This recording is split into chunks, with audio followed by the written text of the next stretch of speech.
Well, welcome. And today we are in James chapter 2, the second half. As we begin this, though, I'd like to ask you a question.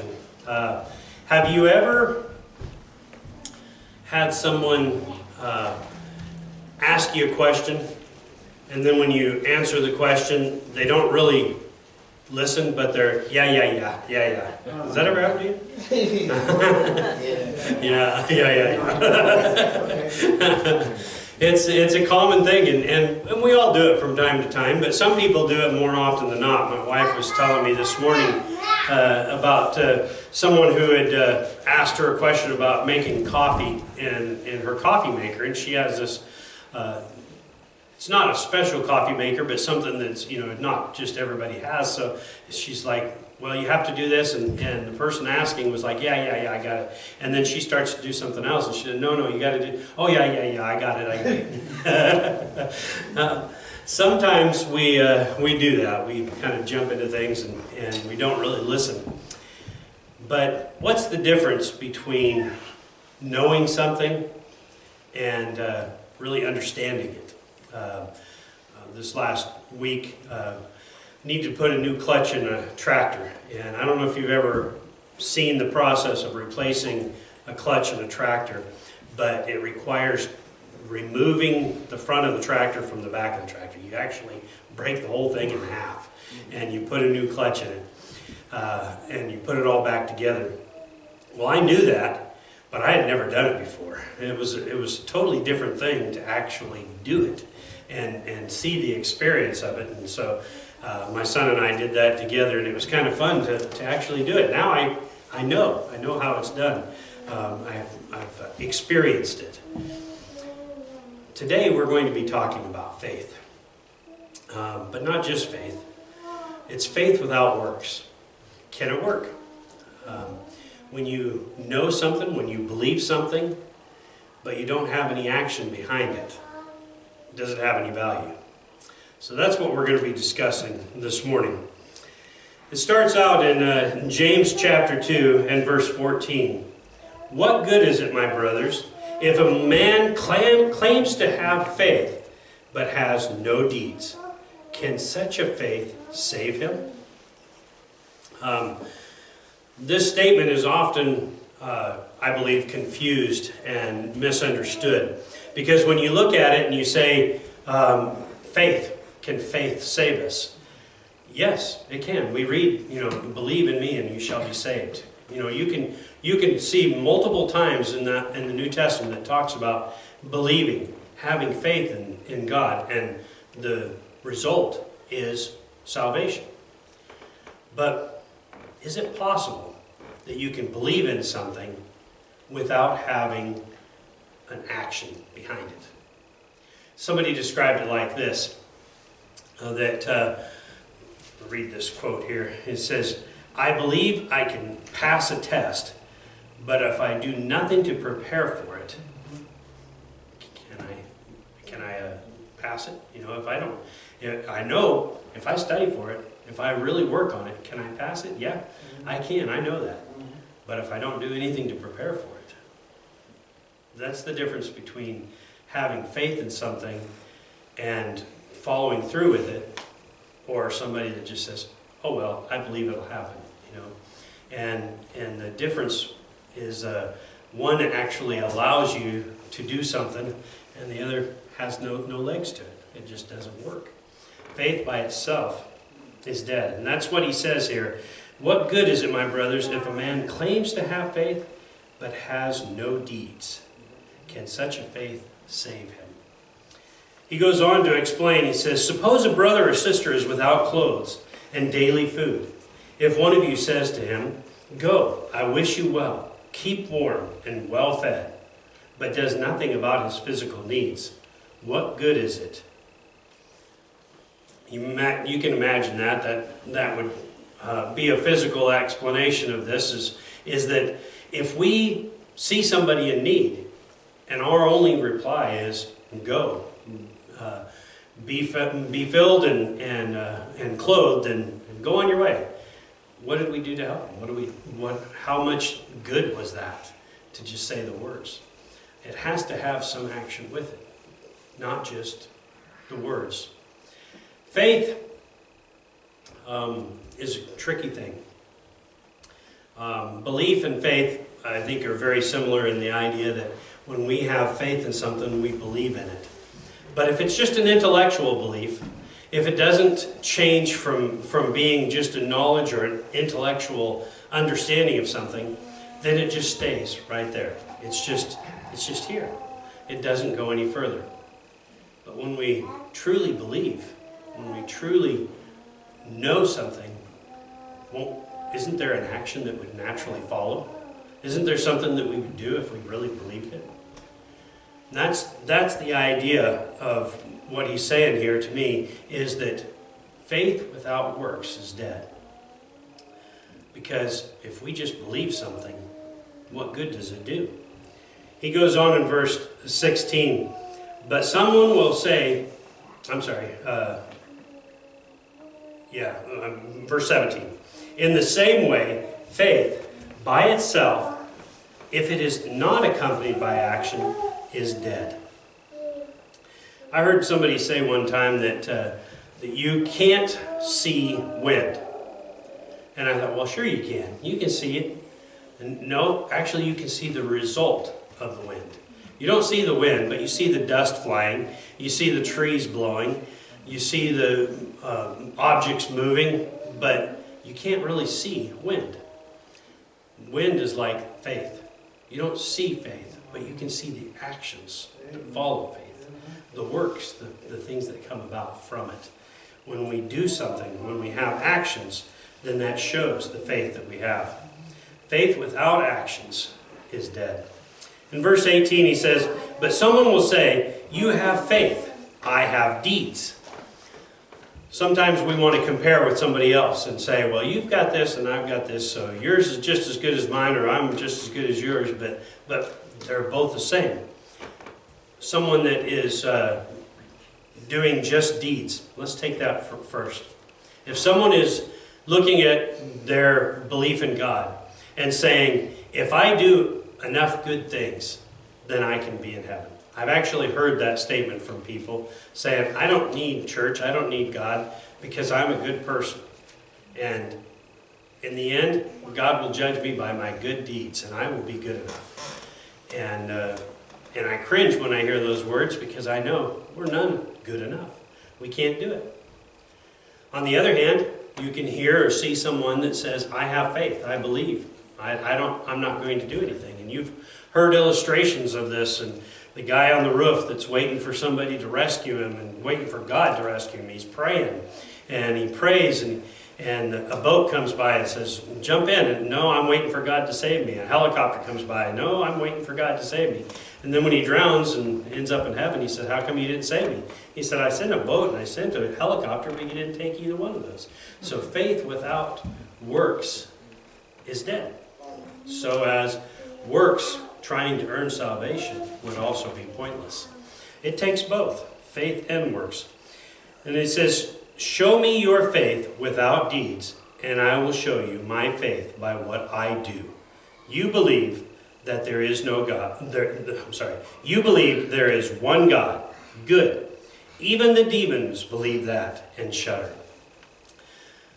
Whenever we think about faith as being something that we are using as our pathway to heaven, our goal for eternity, if we just believe, just have faith, and nothing else, would we not be just like the demons?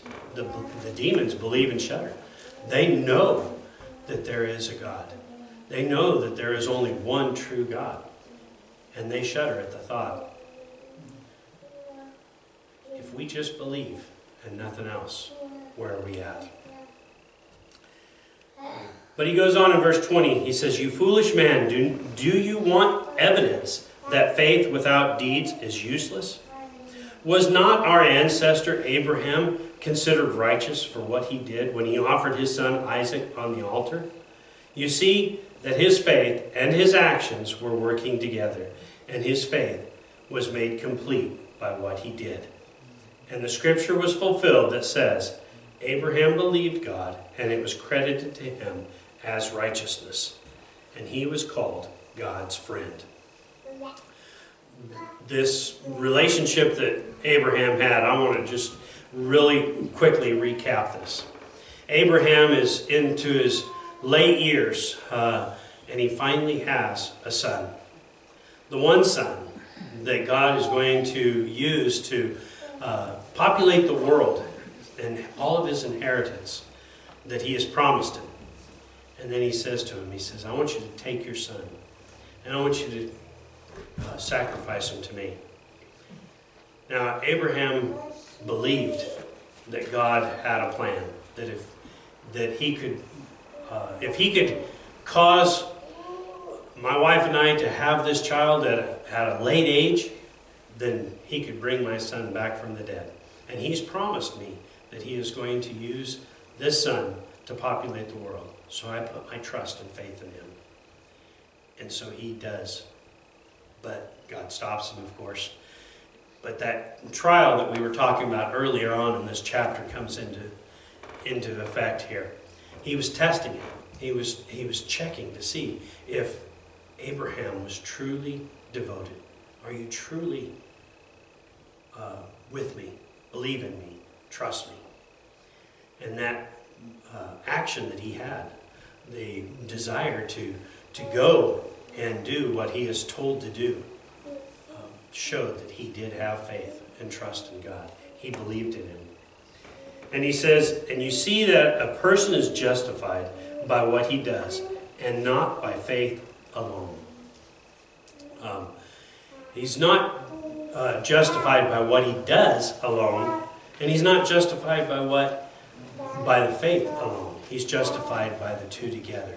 Because just saying you believe in something, even the demons do that. But showing it, living it, practicing it, shows that you truly believe in it, that it's something more than just words. And he goes on and says, in the same way, was not even Rahab the prostitute considered righteous for what she did when she gave lodging to the spies and sent them off in different directions? As the body without the spirit is dead, so faith without deeds is dead. We have Rahab, and I wondered, I was looking at chapter 11 of Hebrews, and it talks about the men of faith. And he listed a number of different men and women in that listing. And I'm like, why did James pick Abraham and Rahab? I mean, Abraham makes sense. That would make sense. But why Rahab? She was a prostitute. She was from another city, another group of people. Why would he have chosen her as his example? And after thinking about it for a while, you think about it, Abraham was probably our ideal explanation of a Christian or a believer, a follower, not a Christian because Christ hadn't come yet, but the idea of a believer or a follower of God, he would be the ideal example. As far as probably the most lowest person in society would have been a harlot, a prostitute, to say that they would use that. So I think what he's doing is he's taking the lowest and the highest and putting them in the same picture and saying, no matter if you're the best person and doing all of the right things, or if you were considered the lowest in your society, either way, we are justified the same. We're justified, we are made clean because of Christ, because of the faith and the belief that we have in him. But it requires the action. What did she do? She had these spies come to her house in Jericho. And as they came in, she invited them in, and they told them what they were doing, and so she hid them. And then when the guards had come and she misguided the guards, then she told them to escape in the night and go the opposite direction that she had told the guards. Because she believed that God was with these people. And when they came to conquer, She wanted them to remember. They told her, now put this scarlet rope out your window, and we will know that it is you. And anyone in your household, have them here. We will not hurt you. We will not destroy your family. And she, again, by faith, did what he said and was saved, was delivered. And those actions that go with the faith is what made her different than others. Some say they believe, but then they don't act on it. As we look at these different examples in this lesson that he's written down for us, it's easy to look at it and to feel like, okay, I've done that. I am there. That's what I've done. That's who I am. So nothing more to be said. We're done, right? But I want you to think for a moment and just ask yourself, what kind of actions of a Christian, what kind of actions would we have, can I have, that would show that I truly believe? How would my actions differ if I truly had faith in the Lord? I mentioned when I sang that song, sometimes I look at that song and I think, yes, I know who has tomorrow. I know that. But do I act like that? Do I sometimes get caught in fear? Do I get caught with feeling overwhelmed? Do I sometimes feel drugged down by the world around me or discouraged by the things that are happening in the world? Yeah, I do all of those things sometimes. But if I truly believe in him, if I truly have faith in him, how does my life change? I can not worry about things. I can continually give it back to him. I can allow him to be in control and just do what he tells me to do. How many times have we seen God bless us, work through us, help us, encourage us? How many times has he answered our prayers? And yet sometimes we say, will he do it this time? Will he answer my prayer? Will he hear me? Sometimes I think we are... we talked about being slow to speak and quick to hear. Sometimes I think we're slow to have faith and quick to doubt instead of being the other way around. But God has proven that he is here, that he is able and willing. As we've been counseling lately, it's kind of amazing sometimes when we are in the middle of counseling and we take them to God and we ask him to work in their lives, and we see that answer. And every time that happens, it's kind of like, wow, that's so cool. It's surprising to see him show up and do that and actually work in that. And you think, well, why should it be? Why should it be surprising? Of course he will. Of course he does. But yet, when he does, it still feels that way. And that's kind of what I'm saying is that when we put our full trust and faith in him, then we're going to have actions that's going to follow. Our life is going to show that result. Darren quoted a passage this morning, the fruits of the Spirit: love, joy, peace, patience, kindness, goodness, faithfulness, gentleness, and self-control. When we have those things in our life, other people are going to be drawn to that because the world doesn't have that. The world doesn't have that faith. They don't have that love. They have a love, but not the love that God gives us. And they need it too. But when they see it, when they truly see the love, the joy, the peace, the patience, the kindness coming from us, because we have put our faith in him, then we are putting legs. We are actually being the Christians that God wants us to be. I think it's hard to put these into actual thoughts sometimes, because when we think of faith, when we think of belief, it's almost like it's something we just naturally have. It's something that's there. But I believe that it comes from our lives, from our experiences. And when other people see that, I think we can have an opportunity to spread the gospel, to share the good news with those who are in need.